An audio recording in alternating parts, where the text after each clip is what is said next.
Guys, magandang morning. So meron naman tayo dito isang unit. Ayan, Jamis nga 27.5. So ang problema ng bike na to mga guys, no, ay nabibigatan si boss. Gusto niya mag one by. O pag sinabing one by, eto tatanggalin buong crankset. Tapos naka square taper pa pala to. So ibabalik na lang natin yung pedal. Tapos ayun yung crankset na ikakabit natin. Patingin nga to. Ba. Ayan, naka 36 siya nga oval yung ikakabit natin, no? Tapos may kasama na yung bottom bracket. Ayan, sige, ilagay mo dyan. So yun mga guys, uumpisa na natin sa pagbaklas ang crankset niya. Tapos ang iyang shifter sa may left, tsaka yung derailleur niya. So tara, tanggal muna tayo. Lutay, kaya ko din.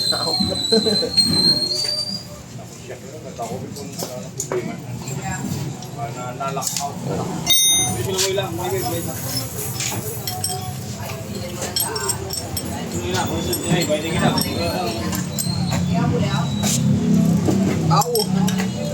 Aray ko! Pati kong akaw. Gani. 4 years? Ay, dami. Get on chair.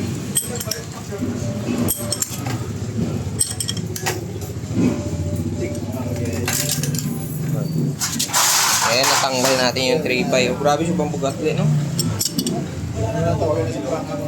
3x.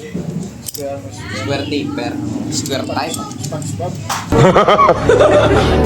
Gasa mo na. Pero ito, putol na lang guro nito. Pwede ka daw, dapat ito, isang ingko mo ito. Tuloan niyo mo, no? Huwag na ni. Bye-bye na. Bye-bye.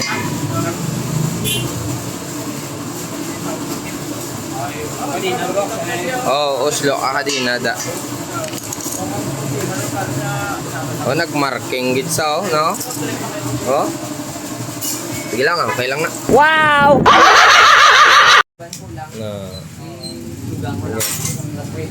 Dapat yun, yo. Tapos ang lulbar. Tanggal. Sige. Nangyari may mga in. Lagyan mo na tayo pampadanlog.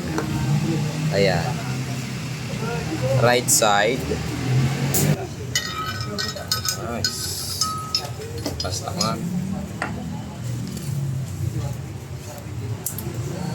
Yan. Bubal boy. Gago! So ito na guys, sakabit na natin. Ayan, ito yung gear niya sa likod, 36 lang. Dito, 36 din tayo dito. Oh. Pero oval to eh. Okay man na, okay man na. Patas lang. Pag hindi makaya, laban-laban eh. Tulod ah. Wow! So ayan na guys, natapos na natin yung unit ni boss. Wow. Nabuhay na ng bugatya. Kuha natin shifter. Okay na siya. Ang FD wala na. Pero may markang naiwan pa, oh. Ayan, naka 1 by na tayo. So maraming salamat. Hanggang dito na lang tayo. God bless. Paalam.